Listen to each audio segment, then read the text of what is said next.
And we are live here on Facebook, YouTube, and Twitter. What's up, guys? Nick Scripp on the P2W Fantasy Podcast. 3 weeks of football down. We're previewing week 4. It feels like it's flying by already. So how this show works, I have this specific show every single week, and I go through a series of starts that I like for this coming weekend. I try to make them non-obvious starts. So I'm not going to tell you to go start Josh Allen, go start Jonathan Taylor, go start Cooper Kupp. I'm trying to find some not obvious guys that I like for the coming week that I feel like can benefit your starting lineups for fantasy football. So before we get into that, I do want to start off by saying that this podcast is partnered up, as always, by the Fantasy Points Media Group, which is a branch of fantasypoints.com. Fantasypoints.com, one-stop shop for everything fantasy football you are looking for. Articles, they have research, they have subscribers Discord, advanced data. I'm on there every single day just because anything I'm looking for is all in one spot. So go check out fantasypoints.com/subscribe. Use a promo code P2W22 for a discount. So again, we got the starts of the week show for week 4. We'll get into that in just a second.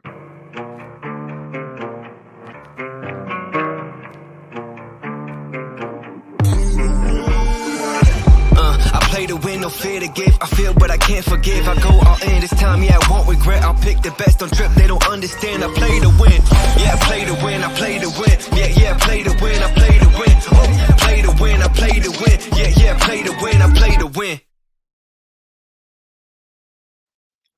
So quick recap from last week. So I always go through how I did. I don't just talk about just the hits. I want to make sure that I talk about any misses where I was about even. But I feel like I had a really good week 3 for my starts.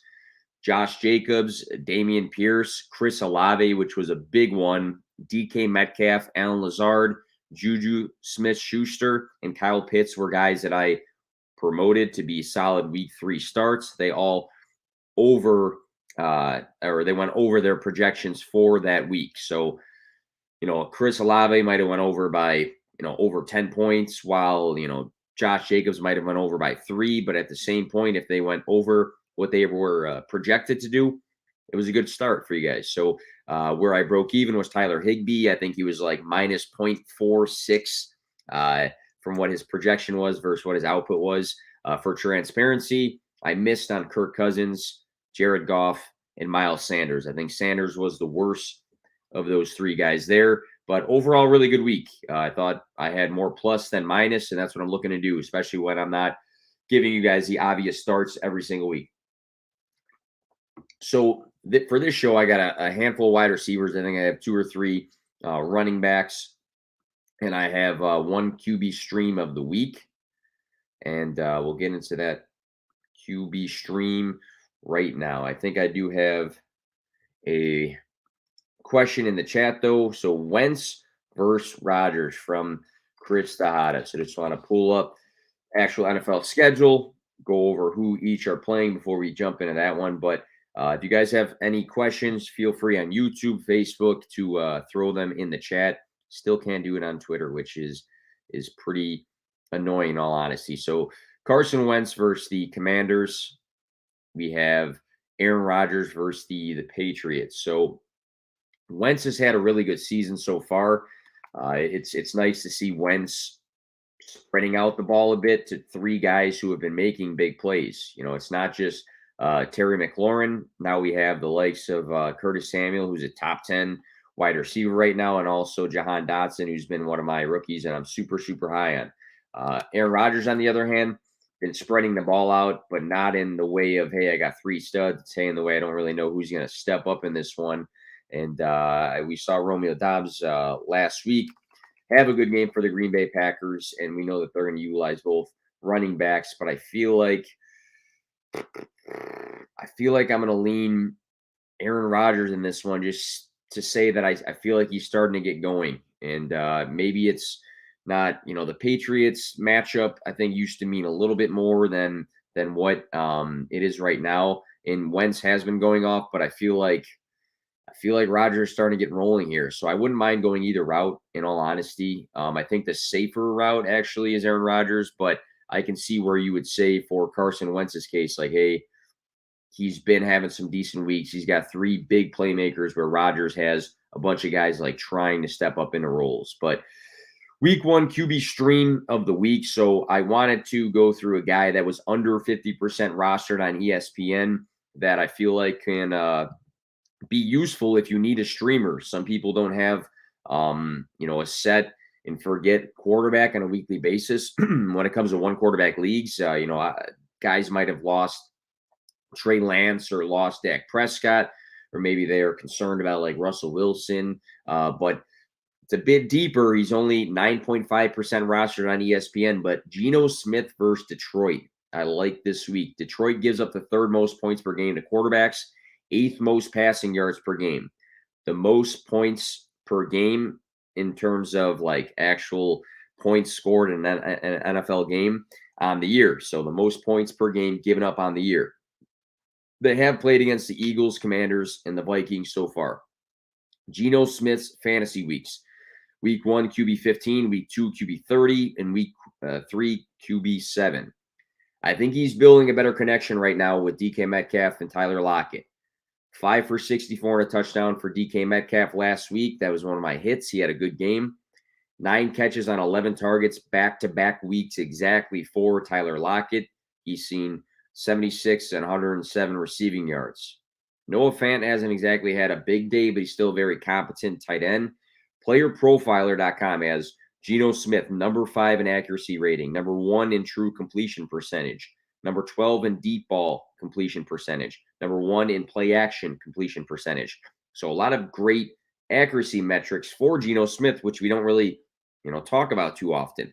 So I'm checking the boxes here for Geno Smith this week. It's a good matchup versus Detroit and what they've been giving up so far this season. He's got solid weapons, good accuracy metrics, and I think that math-wise just equals a good stream for the quarterback position if you need that this week. So we're not saying like bench him or start him for Patrick Mahomes, but again, a lot of teams are kind of juggling what to do at the quarterback position just based off of their roster right now. Shifting over to the running back position. So week 1 starts for the running backs. I think we have some guys that are kind of shifting into bigger roles that we'll talk about. The first 2 guys go into that. I have 2 running back starts. Breece Hall versus the Steelers. So he's been behind Michael Carter in snaps the first 2 weeks. He finally surpassed the 50% mark in week 3. Best fantasy day with 15.2 fantasy points in week 3. Most of the work has been through the air. Breece right now is number 1 in running back targets with 22, number 5 in catches with 13. A concern that's been voiced is that, hey, Zach Wilson is returning and he might not target Breece Hall at this same rate.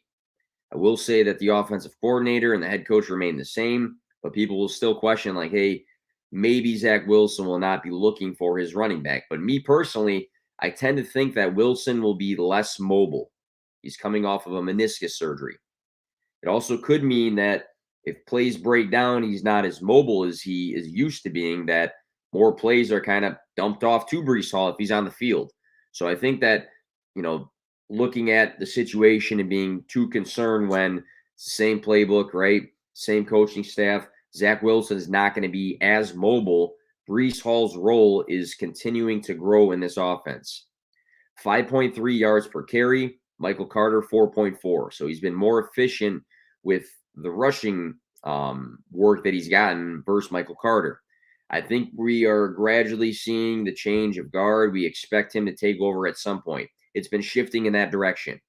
I think versus Pittsburgh this week, we can see that snap percentage shift even further away from Michael Carter.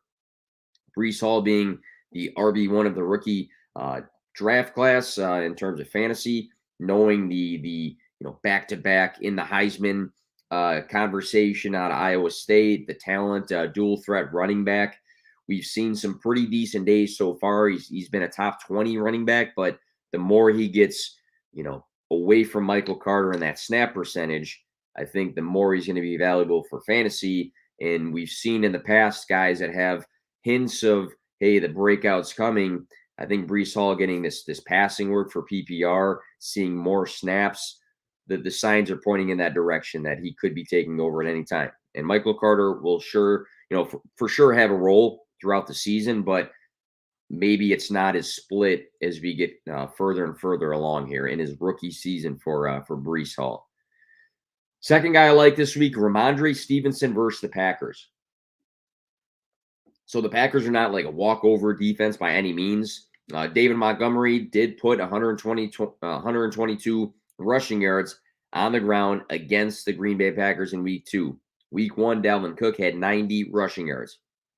So Damian Harris does have 6 more carries than Ramondre Stevenson, but the committee is looking like it's leaning in Ramondre Stevenson's favor right now, with him seeing 62% of the snaps in back-to-back weeks. Harris, on the other hand, has yet to play over 40% of the snaps. That says something to me. So I know it's a committee in the sense that both guys are getting work, but when you see one guy, the snap percentage is in the 60 range now, and one guy hasn't surpassed 40%, we're starting to see it lean in one other guy's direction. Stevenson's 5 catches last week showed he might be leaned on in that way as well, especially with Ty Montgomery on the IR. Damian Harris doesn't really profile as that sort of guy, even though he's gotten a handful of catches already this season. It's looking like Brian Hoyer is going to be the Patriots quarterback with Mac Jones to miss time. So I wouldn't be surprised if the Patriots are going to lean on their running backs.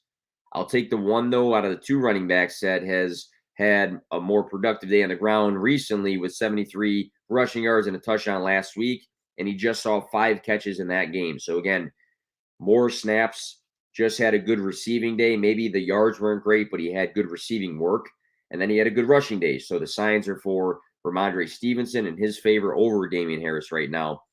Versus the Packers is obviously going to be a good game. They don't have their starting quarterback for the Patriots, so Ramondre Stevenson's a guy I like to beat his projection in week 4 here. So I'm not saying he's going to be a top 5 running back, but again, if he beats what he's projected to be at in the Sleeper ESPN Yahoo app, then it's beneficial for you to have him in your fantasy lineup.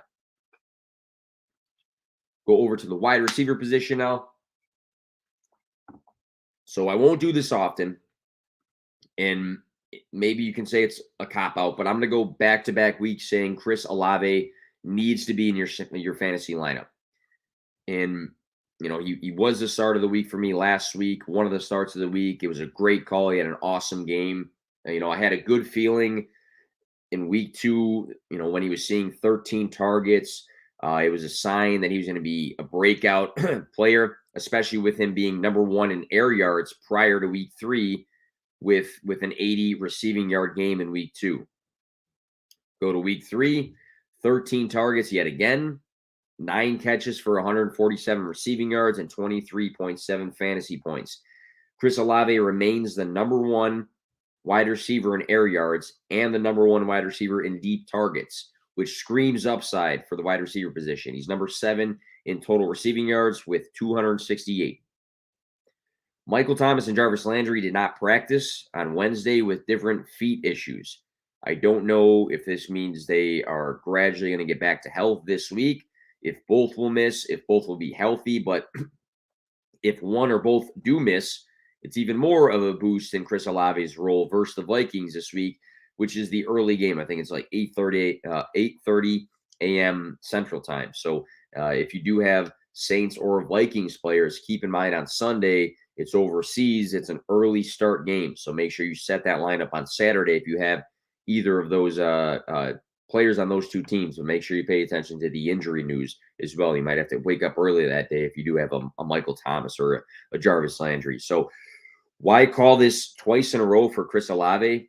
Because as of today, Wednesday, he is only being started in 45% of sleeper redraft leagues. So it's not like I called it last week, he hit, and now he's being started in 70% of leagues. He's still being started in under 50% of redraft leagues right now on the Sleeper app. So I feel like it's necessary to say, hey, back-to-back weeks, let's get him in your lineups. Vikings are, a middle-of-the-road matchup for points per game to wide receivers, but with the potential to be without the 2 veterans, the signs of big upside, Olave must be started in week 4. Next player on the list Isaiah McKenzie versus the Ravens. So this one, I'm not saying, he should be your wide receiver 1 or wide receiver 2. I'm saying he could be a flex option if you're looking for one.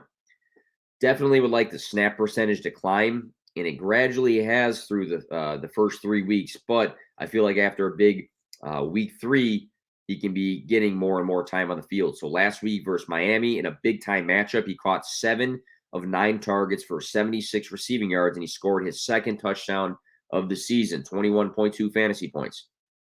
I've seen a handful of people saying, "Hey, Gabe Davis is a big play for this week," and maybe I don't argue that, but I will say that he's been limited at practice with an ankle injury. The Ravens right now give up the most yards per game so far this year through the air, and are the only team to not only give up 900 yards through the air, but also over 1,000 yards through the air. The most fantasy points per game given up to wide receivers as well. So small sample size versus the Ravens, but through 3 weeks, it is a great matchup for wide receivers. So big game against a tough opponent versus Miami. Mckenzie had a big game. I expect the same against Baltimore. So I want to rephrase that because I said a lot of bigs and a lot of games there. But he had a big game when it was a tough opponent versus Miami. I think he can have another big game against another tough opponent versus Baltimore. Lamar Jackson's been going off. The Ravens, always a high-powered offense when we're looking at the fantasy world and just matchups the last handful of years. I think Mckenzie is earning a progressing role after last week, and we know of Josh Allen's history of utilizing the slot wide receiver. We've seen it the past 3 seasons with Cole Beasley. So I like Isaiah McKenzie to be a good flex play in week 4. I have 2 more wide receivers. I'm going to be a typical Nick Script homer and say Jerry Judy versus the Raiders. So we have the 2-1 Broncos playing the 0-3 Raiders. Both teams are in the AFC West, so the game means a lot. Judy was injured in week 2. A lot of people pointed out, hey, in week 3, he only logged 59% of the snaps and had a quiet week. But this was due to him dealing with that rib and shoulder injury. So I don't even see him right now listed as questionable. I expect him to get back up, if he's good to go, to that high 80s to low 90% of the snaps. Week 1, 4 catches on 7 targets for 102 receiving yards and a touchdown, 20.2 fantasy points. Not a lot of people talked about that performance too much because I feel like, again, I've said this over and over again, but we had this big like Sutton versus Judy debate instead of saying, hey, both guys can be good. And it seemed like more people leaned the Sutton direction. So Jerry Judy had a great game. Wasn't talked about a lot. And we're also talking about 2 wide receivers that, again, I think could both be good, but 89% started in the sleeper app for Cortland Sutton. Judy right now is only 53% started. So there's a difference in how many lineups these guys are actually in. So far in the year, number 7 in yards per reception, 18.6 for Jerry Judy. We saw the big yards after catch game in week 1. He took that big play for a touchdown, which got him a lot of those fantasy points. He did split targets with Sutton in that game. Raiders are number 7 in yards per game given up through the air and have been better against the run. So Denver, I know they have Javonte Williams, they have Melvin Gordon, and they like to get both those guys work, but they might be more successful feeding Jerry Judy and Cortland Sutton in this game. So I feel like we're looking at a day that if Russell Wilson is efficient, Judy can be one of the biggest beneficiaries of that, especially knowing that he seems to be away from those injuries that took him out of week 2 and also kind of held him back in week 3. So I do like Jerry Judy in an important AFC West matchup versus the Raiders. Last wide receiver on the list here, Brandon Ayuk versus the Rams. So I want to mention that this is a Monday night game. I don't typically give Monday night advice this far in advance and make these guys my starts of the week because I try to have other content that is focused on the Thursday or the Monday games. But I feel like he's a good flex play as well. 11.3 and 12.9 fantasy points the past 2 weeks for PPR. Not bad, not great, fine flex. But if you're looking for more, I think he can have more versus the Rams on Monday. Back-to-back weeks with Jimmy Garoppolo having 8 targets, which has been 2 more across those 2 weeks than Deebo Samuel. He scored last week. He had 63 receiving yards the week prior. So last 2 weeks, back-to-back 8 target weeks with Jimmy G. Had a decent receiving day, and he had a touchdown day. So if you put that all together in a tougher matchup versus the Rams, I feel like that can be a nice flex week for Brandon Ayuk. I like him as a flex, again, just because of the things I've mentioned, but also the script of this game and the connection he seems to have with Jimmy G. It's a big NFC West matchup. We know that the Rams are going to be a contender this year, and the 49ers, I think. We know that they typically like to pound the rock on the ground, but I feel like in this game, we're going to have 2 teams matching each other, and I feel like Jimmy G is going to have to do it through the air at a decent rate. And seeing that he has that connection with Ayuk, I like him as a flex play this week. But you have to make that decision based off of your roster and who you are juggling, knowing that it's a Monday game. And we got the last play, tight end of the week. And I like David Njoku, which is going to be my try to be a bounce back call here, because I tried this one week 1 and it didn't work out. But David Njoku is like a diet version of actually utilized Kyle Pitts, being a freak athlete of a tight end with receiving yard and touchdown upside. 6'4", 246 tight end. He finally had his big day this past week. His targets climbed from weeks 1 through 3, 1 to 5 to 10. 10 targets, great for a tight end. He caught 9 of them for 89 receiving yards, a touchdown, and 23.9 fantasy points in week 3. That's the type of tight end scoring week that can win you a given week. The Falcons right now are allowing the second most points per game to tight ends. It's a bit skewed. Tyler Higbee in week 2 had a game of 7 catches for 71 receiving yards, so it makes sense in his case. The Seahawks this past week had a couple guys getting some work for the tight end position that added up. Taysom Hill scored good week 1, but you have to keep in mind that he was running the ball for touchdowns and caught a pass, and he was utilizing that gadget role. So when I say that the Falcons are allowing the second most points per game to tight ends, it's important to note that, but also it's not like they've been getting beat up by one individual guy every single week. For the Browns right now, Amari Cooper has been solid so far. I think a big Njoku week earns him more looks in this week. People have mentioned Jacoby Brissett's preference to Mike Gesicki when he was back in Miami for the tight end position. I think last week could be the start of more consistency of Jacoby Brissett looking to David Njoku. Amari Cooper, again, like I just said, has been awesome. I still think that number 2 role is up for grabs. And last week, we saw David Njoku step into high targets, had the receiving yards, had the touchdown, looked great for fantasy. So I like David Njoku versus the Falcons. If he goes back-to-back weeks here of having a nice fantasy week, I think we're going to have that conversation that he's an every week starter for a tight end position that we're still trying to figure out who we can actually trust in our lineups on a weekly basis. So that'll do it for the starts of the week. Had a handful of guys there. Have been pretty successful so far. So if you tuned into this show for the first time or are new to the show, make sure you subscribe. iTunes, Spotify, wherever you listen to podcasts. You can follow me at P2W Fantasy on Twitter. I am nonstop plugging content throughout the season in various different forms. Infographics, threads, articles, short videos, streams, content for fantasypoints.com. So I'm trying to be diverse with how I share information to you guys with the intent to help you play to win. Good luck this week, guys.